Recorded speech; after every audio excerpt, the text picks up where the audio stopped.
You're listening to the Teach Better Talk podcast featuring expert educators eager to share progressive tactics to reach more students. Teach Better Talk is created by teachers and fueled by passion. Let's get started.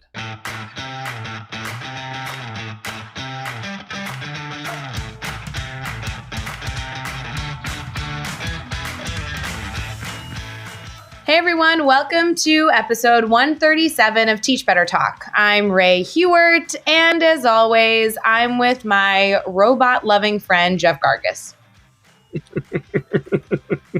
Robot-loving? I like that. Well, I have a few reasons for that. First of all, when I talk to your kids, I know that you guys use your Alexa all the time, which is kind of like a robot.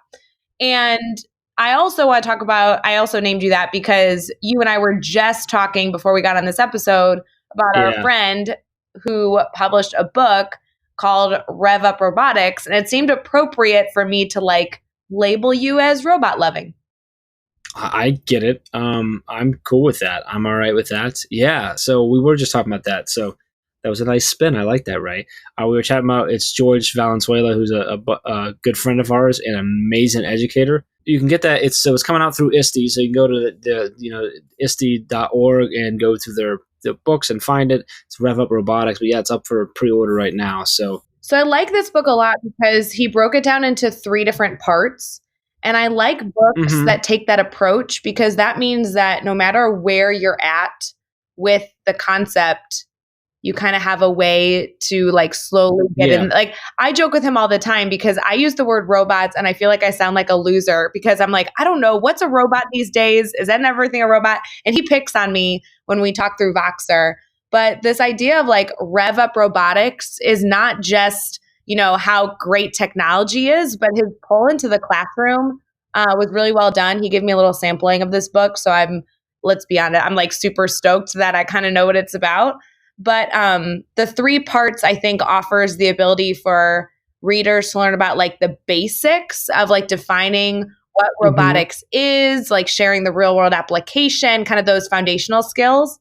And whereas part 2 and part 3 dive a little deeper into the practice and the pedagogy and the teaching strategies and kind of the research behind this approach in the classroom, which I think could kind of meet teachers at a variety of levels.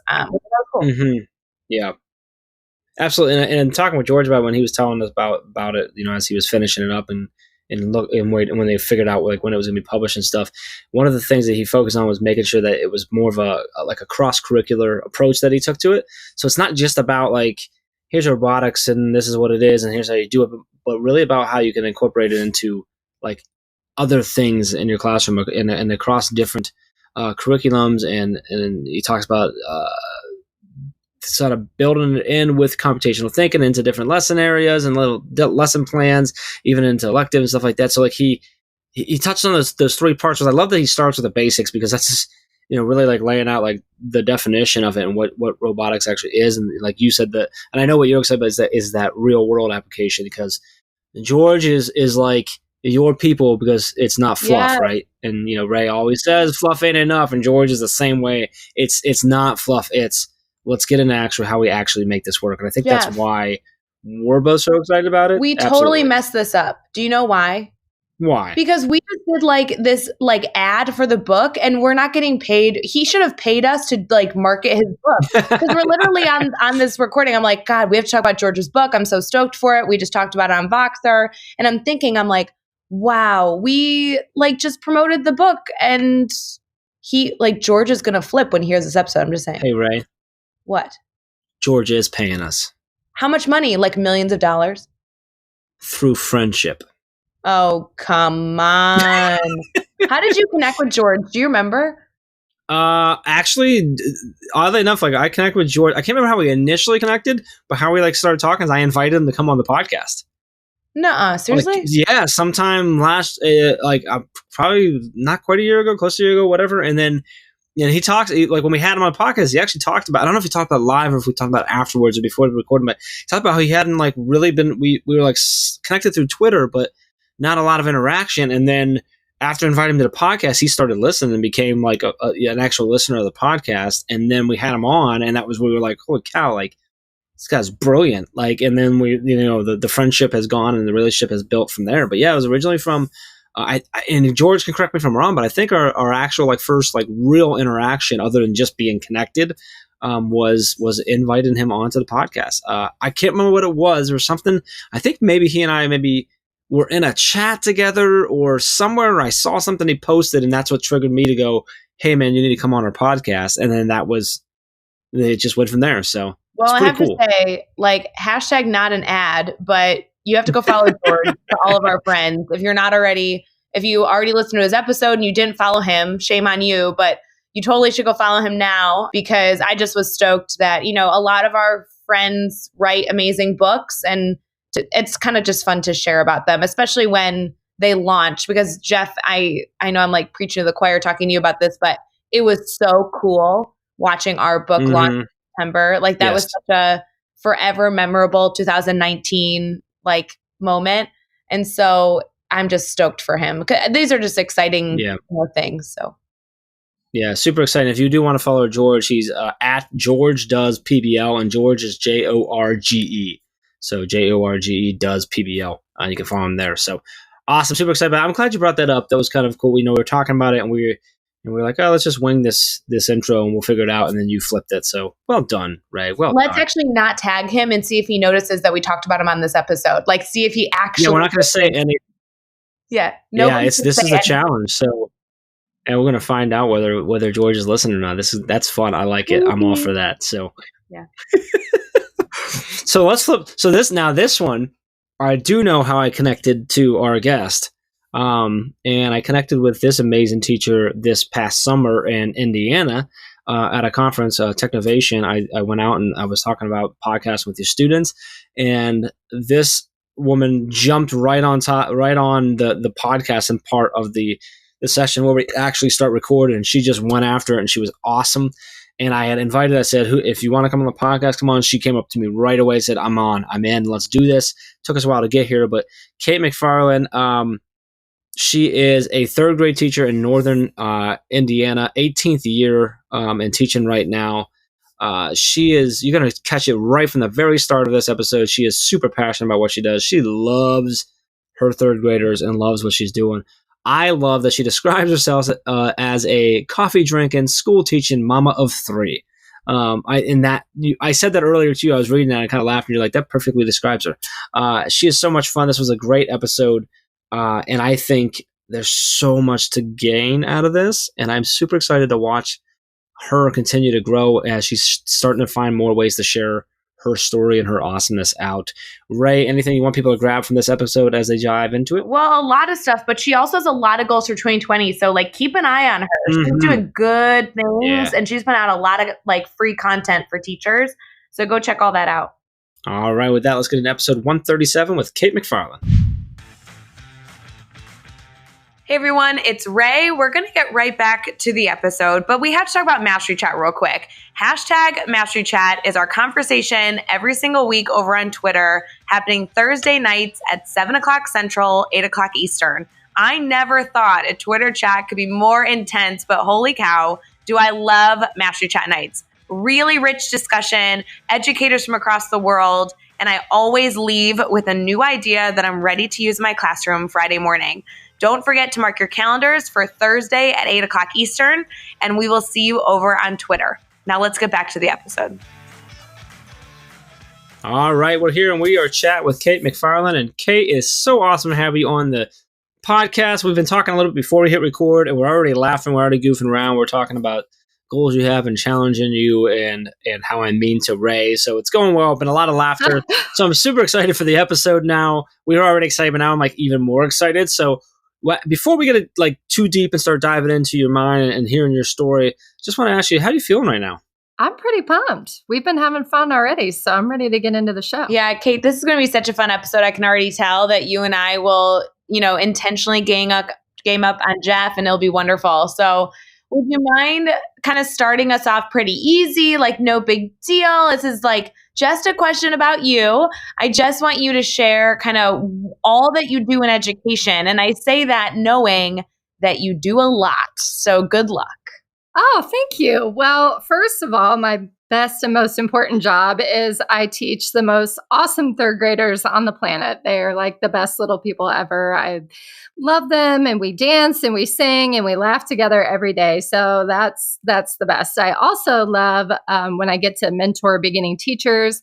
I've taught at the lab school at Ball State University, and I did tons of it there. We always had teachers, pre-service teachers, working at our school. And right now, I moved away, so I teach in northern Indiana now, but I have a high schooler that comes over a few times a week, and I love working with her and teaching her. And I'm also a beginning teacher blogger and Teachers Pay Teachers author, so getting started on that and looking forward to developing my own podcast. Podcast, I know, is going to be great. We already talked about how awesome that's going to be. Thanks. I'm very excited. And you're in, remind me what city you're in. You're in Indiana. I'm in Granger, Indiana. So we met in Indiana, didn't we? Yes, Am I remembering that correctly? Yes. Yeah, at the tech conference over the summer that my school district put on. Yeah. So yeah, we had a great time. Technovation, right? Technovation. Yes. Yeah. Shout out to Technovation. I fun one. That was a good time. Yeah, we met, and I said, you should be on the podcast. And you said yes. And that's how this relationship formed. It's great. It did. And I was like the first one to dive right in when you were having us practice on the Anchor app. And everyone was like dying laughing and staring at me. And I was like, you know what? I'm here for it. I'm not going to be embarrassed about it. It's all coming back to me now. You didn't even hesitate. Yeah. Oh, she was awesome, Ray. So that's, Ray was not, you weren't with me, were you, Ray? I wasn't there because I had shoulder surgery. That's a session, Kate, that a lot of times Ray and I do together. It's a blast. And we I'm sure it was. We always like rush through the beginning because we want to get right to the part where everyone's podcasting and creating things. So like that's like our favorite part. Ray would have loved it there. So anyways, I'm super glad that happened, that you came to that session, that we hit off and you were able to come on here. So I want to dive in and see if you can share a story with us about the time that you've had a failure in your life. Can you kind of take us there with you? Share us what happened, how did you overcome it, and then what did you take away from that experience? Well, this is a story that I love to tell just because it's entertaining, but it was pretty epic. It was really bad. So I was working at a school in an urban district, and this is back in 2003, 2004, kind of the age of accountability was coming about. And we were at a failing school, and all the teachers were kind of on edge, and somehow or another, the staff just kind of got split right down the middle. So that the staff wasn't getting along. The staff wasn't getting along with the principal. And the principal kept running staff meetings over. And so people started getting up and walking out. And it just got more and more tense every single time. It was just getting ridiculous. And so for whatever reason, this principal did like me. So we did, I did my best to get along with her and respect her. And so she did like me. So some of the staff members went to me and said, she got angry that people were walking out. So she said teachers were no longer allowed to speak in the staff meetings at all. If she was going to get in all her content that she wanted to deliver to us, we were not allowed to ask any questions or make any comments whatsoever. So, that didn't really help the tension level any. So if some people came to me and said, you've got to fix this. She likes you. She listens to you. See if you can get her to change her mind. So I racked my brain and I just thought, because I was still a young teacher then. I'd only been teaching for maybe 4 or 5 years back then. So I'm like, what can I do? So I thought I had this amazing idea of having a question box. And I said, what if we put a question box in the staff lounge? And, I know we don't have a lot of time for questions and comments, but we have some genuine things that we need to know about. So could we put questions in the question box and you could draw a couple out at each meeting? And that way we could still be heard. The teacher's going to feel like you're hearing them. And, maybe we can build that bridge back. So she thinks this is a great idea too. And I'm so happy I've come up with this, awesome suggestion. So first staff meeting, she pulls out the box and is like, okay, the meeting's almost over. I'm going to open the box. She opens the box and, maybe didn't think to pull the questions ahead or kind of, scan like you do when you're reading something. And so she read out loud in the staff meeting, why is it fair that the music teacher gets to show videos every day in class and never does any work? So Yeah, the music teacher stood up, slammed her chair on the ground as hard as she could, walked out, slammed the door to the staff meeting, and everyone just kind of sat there in shocked silence. And it was pretty ugly, and it actually made things worse, if you can believe it. That's a rough one. It was bad. So what'd you take away from that? Well, I wanted to crawl in a hole and die since it was my idea here, and I thought I was, being so smart. But and I was thinking about that today and reflecting on it, and what did I learn from it? And sadly, things did get worse. But what I actually learned from that is that sometimes you have to know when a place is not your place or an environment is becoming toxic for you. And I actually left the school at the end of the year. Found a new school to go to, made great friendships, still working, in an inner city environment that I loved, working with kids that really needed me, but just surrounding myself with the right kind of people. And actually the school, they ended up closing down the following year. So yeah. Glad you got out of it. So it was a tough situation, but sometimes you have to think about taking care of yourself too and your own emotional needs. And so it was a good time for me to make a move, and I did. So now let's flip that around. Now let's talk about a successful moment you've had. This can be something big or something small, but tell us what happened. Why was it a success for you? And what'd you take away from it? Okay, so same school. I also had, I had one of my lowest lows, but I also had one of my highest highs there. And I was teaching second grade, and we had a group of second graders that were really struggling. We had a high class size. There were only 2 second grade classes, and we each had 28 or 29 kids that were, we were doing, that was back when we were doing Dibbles testing, and everyone was red and intensive, and they weren't reading. And so the other girl that I taught with, we went out to dinner one night and just said, what can we do? How can we change this? So we came up with the idea of co-teaching all the kids in one classroom. So we had this big multi-purpose room at the end of the hallway and moved all the kids into the same room. And we both taught in there full time. And we had a Title I reading teacher that pushed in, and we had a literacy coach that pushed in, and we just made up this big schedule and just got really intentional and had all these small groups going on. And so we were able to just really turn it around and have a really successful year. So for me, it was a big success because it was the first time I did co-teaching, and I absolutely fell in love with it. I wish everyone could have the opportunity to co-teach, but also because we were able to just really turn things around for our kids. I love co-teaching situations. I think that's awesome that you found somebody that you can work with and that, you can partner with to make sure those situations turn out best for students. I think that's awesome. Yeah, you definitely have to have the right person. I've done it 2 times, and it's worked out really well both times, but I think you have to be a really good fit. Absolutely. So with everything you've done in education, I mean, obviously you've seen some lows and you've experienced some highs. How are you staying motivated? What really fuels your fire and keeps you excited about education these days? I think one thing that I'm doing is just a lot more connecting with other educators and being online, being involved in Instagram and Facebook groups, and subscribing to some educational magazines, and just really, stretching myself professionally, I think. Yeah, that's so important, especially now with the, access that we have to social media, with the internet and everything in between.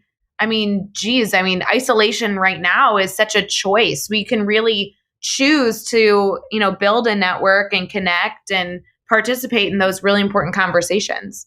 I agree. I think it's just incredible because, when I first started teaching, you were just in your room all day long and you had the people around you. And, like I said, that could be positive or that could be negative. But I was lucky my first year to have some really wonderful mentor teachers that helped me. And I'll never forget that everything that they taught me. So that's why I really love the time. One of the times that I co-taught with a beginning teacher. So my principal just basically said, I want you to teach her, the way that you teach. I want you to help her. And so I said, great, we're going to co-teach them. And she said, okay. And so I was able to work with her and mentor her for 3 years. And it was just incredible. But But now there's so many other, choices just besides who's in your building. On Instagram, I'm connected with teachers in Canada, Australia, Nigeria. It's incredible. I love it. Absolutely. I credit so much of what I've learned in education to the amazing mentors I've had. I actually got to talk about some of them in one of our courses, like at teachbetteracademy.com, is about mentoring. And I like, my introduction is about the impact of great mentors. And now, not only having mentors that were in person in my school, but also mentors online is amazing. I mean, that's the best part. And I know you're really active on Instagram. I mean, there's so many ways to get connected now that everybody should be able to find their perfect fit, which is so cool to watch. I think so too. It's awesome. So with your time, obviously learning from mentors and being a mentor, I'm confident to so many. What's one piece of advice that you feel like new teachers need, or really any teacher who's eager to learn? What type of advice would you provide them to continue forward in this progressive education? Well, I think the good thing, we talked about there's so many things out there, but I think that also can be really overwhelming when you're just beginning and you see all these teachers out there and they're doing this and they're doing that, or their classroom looks perfect, or, whatever it is. So I think my main piece of advice for new teachers is always just, think of teaching like a taco. You're just going to layer it in. The first year, you're going to start and just pick a few things and get really good at those things. And if you have to pick, if I was picking for a new teacher, it would definitely be classroom management and building relationships with students and parents. I see a lot of young teachers that just try to avoid talking to parents at all. And I wish that they could realize, like, the more you talk to your students and the more you talk to their parents, the better they're going to trust you. And then when something does go wrong or you do have an issue, that you then have that foundation in that relationship. So building relationships, getting that classroom management piece together to start with, I think is key, because really anything you're trying to teach, anything you're trying to achieve, it's not going to happen if you don't have those pieces. And then as you go, then you're going to layer in new things each year. And, that's what makes it like a taco, because then you can add all the fun toppings later on, but just build a really good foundation. And, and then over time, then you're going to develop into that amazing educator that everyone wants to be. I'm suddenly hungry right now. I love to talk about I really food. I really love the analogy of being a taco. That's really cool. I like the way you lay that out. So I was wondering, I want to ask you. I know you do a decent bit on teachers pay teachers. And Yes. so I'm wondering if I could throw a curveball at you here and just ask you. So if I'm a teacher listening and I've thought, I've looked at teacher pay teacher, maybe I've even gotten some stuff off there. I have a lot to share. I'm interested in maybe putting some stuff up there. Do you have some good advice for sort of how to get started? What do you need to think about? What's the best first steps if I'm someone who wants to maybe sell some stuff and share some stuff on teachers pay teachers? Can you walk us through that a little bit? Sure. Well, what I did was, I had kind of looked around. There's a lot of different tutorials and things on YouTube like that, but I actually decided to take a course and have a business coach. So I don't know if you know about Kayse Morris of Teaching on Less, but I took her course this summer and it was fantastic. And she now has a membership. So that's what I did. And she teaches teachers all about how to get started and how to build a blog and how using a blog can drive traffic to your TPT. And there was just a lot more to it than I thought. So you can definitely get started just by watching some YouTube videos and learning how to master PowerPoint and, convert things into PDFs to sell. But if you're really, like, for me, I'm really interested in eventually building a membership that teachers can subscribe to. So if you're really looking to take it next level, like to develop a course or a membership, then I would suggest you take her course or maybe find yourself another business coach, because there's a lot to it. Very cool. I like that. And I'll make sure I'll throw a link to Kayse Morris' site, which is KayseMorris.com, and it's KayseMorris.com. I'll include that on the show notes as well, so you can get that and check that out. So awesome. All right, let's go on to this. Let's have some fun. We're going to do the next 6 questions. Your goal is to answer each one in 15 seconds or less. Are you ready? I am. All right. What is one ed tech tool you could not live without? Flipgrid. I love Flipgrid. What book are you reading right now? Think and Grow Rich by Napoleon Hill. Classic. Who do we need to follow on Twitter or Instagram today? I love Eddie B comedy because I think we all just need to laugh. I agree. What's a good YouTube channel or website for educators? I just recently got introduced to classroomscreen.com. I love it. And give us a daily, weekly, or monthly routine every teacher should get into. One thing I started doing this summer was keeping a gratitude journal. So I just think it's important to reflect on the good things you have in life. Agreed. And lastly, what is the best piece of advice you've ever received? My very first year of teaching, my mentor teacher told me, "This too shall pass." And she used to say it all the time. And it's so true. If you ever get really down or really discouraged, no matter what, just always remember this too shall pass and things will get better. I think you get the trophy. A trophy?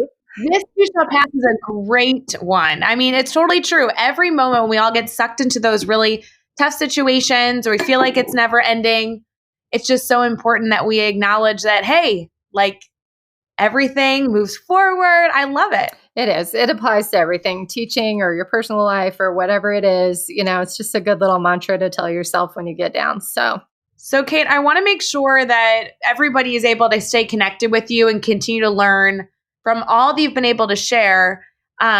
So would you mind kind of sharing with us your Instagram handle, your website, everything that teachers can use to stay connected to all that you're doing? Sure. I am on Twitter, Kate MacFarlane, but I don't tweet a lot. I'm just now kind of getting into Twitter, but I'm definitely big on Instagram, on using Instagram. So that's primarily PRIMARILY, primarily Kate. And my website is primarily-kate.com. And my Facebook page is primarily teaching. And I have a YouTube channel, but I haven't made a video yet. I'm pretty excited. I got a ring light and a microphone and stuff for Christmas. So that was on my list. So my goal is to start making some YouTube videos and doing some Facebook Lives. So loving it. And you can find all the links and resources and everything we talked about over at teachbetter.com, as well as those really important links for connecting with Kate and keeping the conversation going and seeing when she makes that first YouTube video. So head over to teachbetter.com for the show notes for all of that. Be sure to hit subscribe so you don't miss any of the upcoming episodes. And if you can give us a rating and a review, we'd really appreciate that as well. And let's keep taking this one step further. Think of just 3 of your colleagues who need to hear these amazing stories and share this podcast with them. Kate, this was awesome. I'm so happy that we met this summer out in Indiana and that you jumped all over the podcasting and then you jumped all over my invitation to come on the show. It was a while ago. So I'm glad, what the date finally got here and we got to make this happen. I really appreciate coming on and just sharing your story. Thank you. Oh my gosh, I appreciate you guys having me. I had a great time. And with that, let's get out there and let's teach better.